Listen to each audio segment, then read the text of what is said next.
Still on the sad reports this evening, armed men on Tuesday, November 25th, 2025, ambushed two security officers traveling on a motorbike, killing adjutant chief and gendarmerie Ivan on the spot.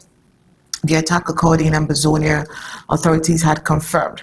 The incident came shortly after a separate attack in Mundemba in Ambazonia, where a soldier identified as Bolgam was shot dead during a raid on the Mundemba Technical High School.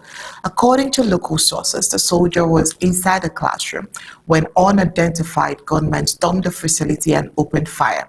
Thus, killings add to the ongoing security as the armed conflict in Ambazonia centers its ninth year. Civilians, clergy, security personnel, just like we've mentioned, continues to face heightened risks amid persistent clashes between armed groups and the colonial forces.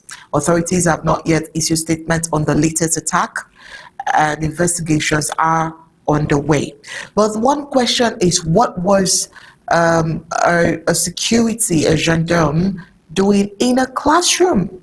That is one question that I'm just trying to get the answer while going through the report. What would have happened? What would you think, gentlemen, that would lead to a gendarme being found in a classroom that would make the open fire between the armed men and the unknown gunmen, according to how the report puts it, for the unknown gunmen to shoot, and then vice versa? And what happened to the students that were in the classroom?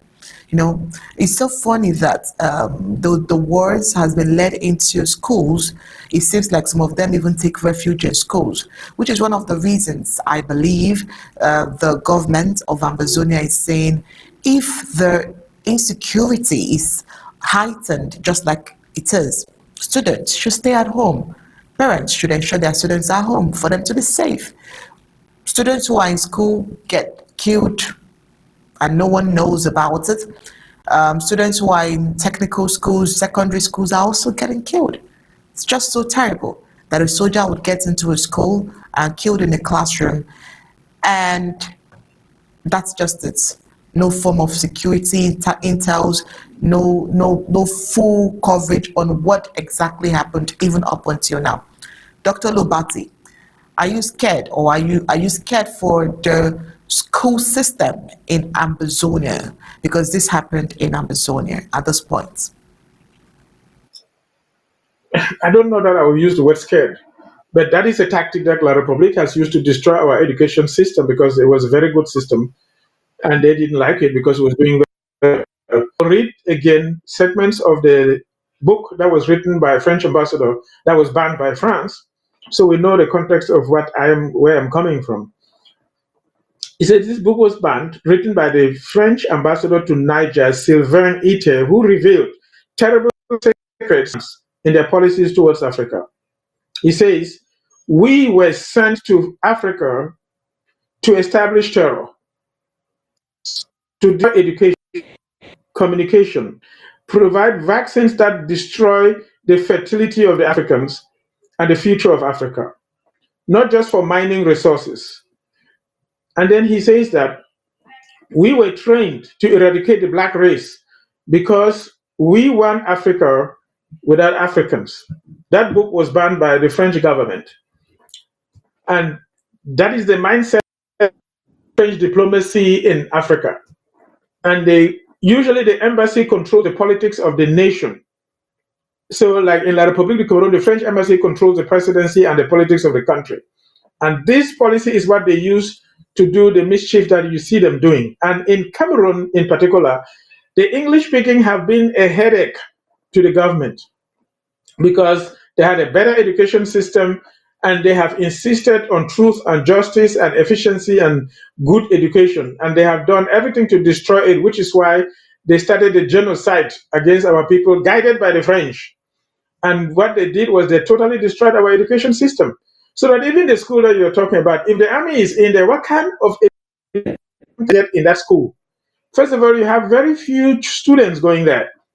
The teachers themselves are frightened.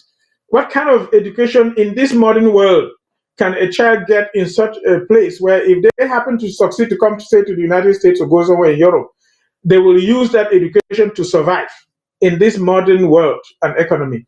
The education system has been destroyed, which is what they wanted, which is what the French say they want to do. The military has been going to the schools, um, taking the schools to stay in there and live in there while they cause mischief. They bring some mattresses that they sleep on benches in those schools. They rape girls. They take people's daughters and wives and go and rape them in those schools and do a lot of mischief, torture students, kill some, bury them behind those schools. And then now the people that claim and kill that military, there could be genuine individuals in the community who are afraid of their lives and in self-defense attack the military guy and kill him. Or even like Republican stage an event where one group first fight La République du Cameroun, and the end result is an African is killing another African, which is what this French want. We're killing each other, claiming that one is from La République du Cameroun, this one is supposed separatist fighters, and Africans are killing each other and reducing the population like they want. Anyway, I don't have any great hopes in such schools because the education that we're thinking about, you have to learn to survive in the modern world economy. And we are even getting to the stage where we're going to have artificial intelligence improving on our performance, not only in the academic world, but also in the business and professional world. If you study in such a school with military holding guns and going around raping students, you can't survive in this world. So there is no hope there. Not that I'm afraid of anything. That's what they wanted to do, and that's what they're doing. That's how I look at it. I still stand on the document that came out from the French ambassador. All right. Barrister Mbese, Dr. Lobata said something that caught my attention. He said that there's a possibility that the people, maybe people who are scared, may have just seen the military around their school and maybe reacted or something. That could also be because one question that I asked strategically here is why would the military be in schools? Why would they be in the classroom? But I'm sure you would also have your thoughts on this. What would you have to say about this incident? Well, in addition to what Dr. Lubati says, I can add this. Now, remember, this is happening in the context of the Ambazonian War. There is generalized insecurity around the country, including Mundemba, which is very, very royal. And so if the soldiers are found in the school, there are only two possibilities. The first possibility is that they are sharing the school with the students because they have no camp of theirs. The second possibility is that they are sent there directly under the pretentious belief that they are trying to protect the students from Ambazonian fighters or whoever they might call it. Either way, they have failed. If that is the goal, why they are there?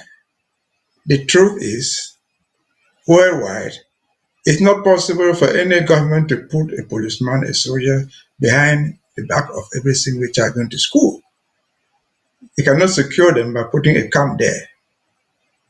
You cannot come and sit there and pretend that you are trying to protect them. Because after school, for example, what happens to the children? They have to walk back home. Who protects them on the way back home to their homes and their compounds? It's impossible for the government to protect them. And so that is out of touch.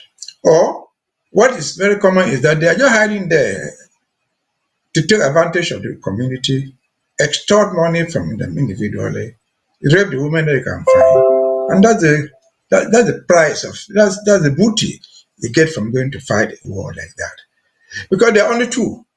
Why only two? Who deployed them there?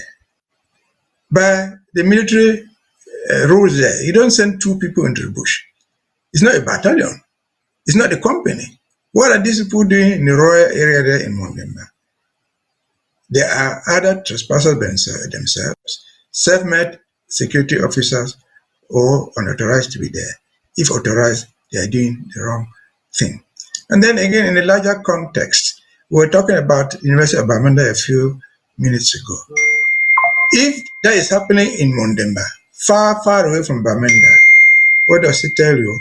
It tells us that There is no place in Ambazonia where anybody is safe. The generalized insecurity because of the war. These soldiers were not there until they declared the war on us. And so if no place in southern Cameroon is safe, above all Mundemba, that's the division of the prime minister. If there must be security, they should have it first. If they are not safe there, it means the problem is out of control. They either go to the conference table and resolve the issue, or they will bear the pains of all that. They will take away their corpses, go bury them wherever they come from. The Mundemba man, the native who lives there, will live in his house. He will remain there. And so the more they send them there, let them count on the fact that they will get more corpses coming back to their own homes because of the war, which they themselves declared on us, because of the war, which their own president told the world that would end in 2 weeks. It is now 9 years, it has not ended.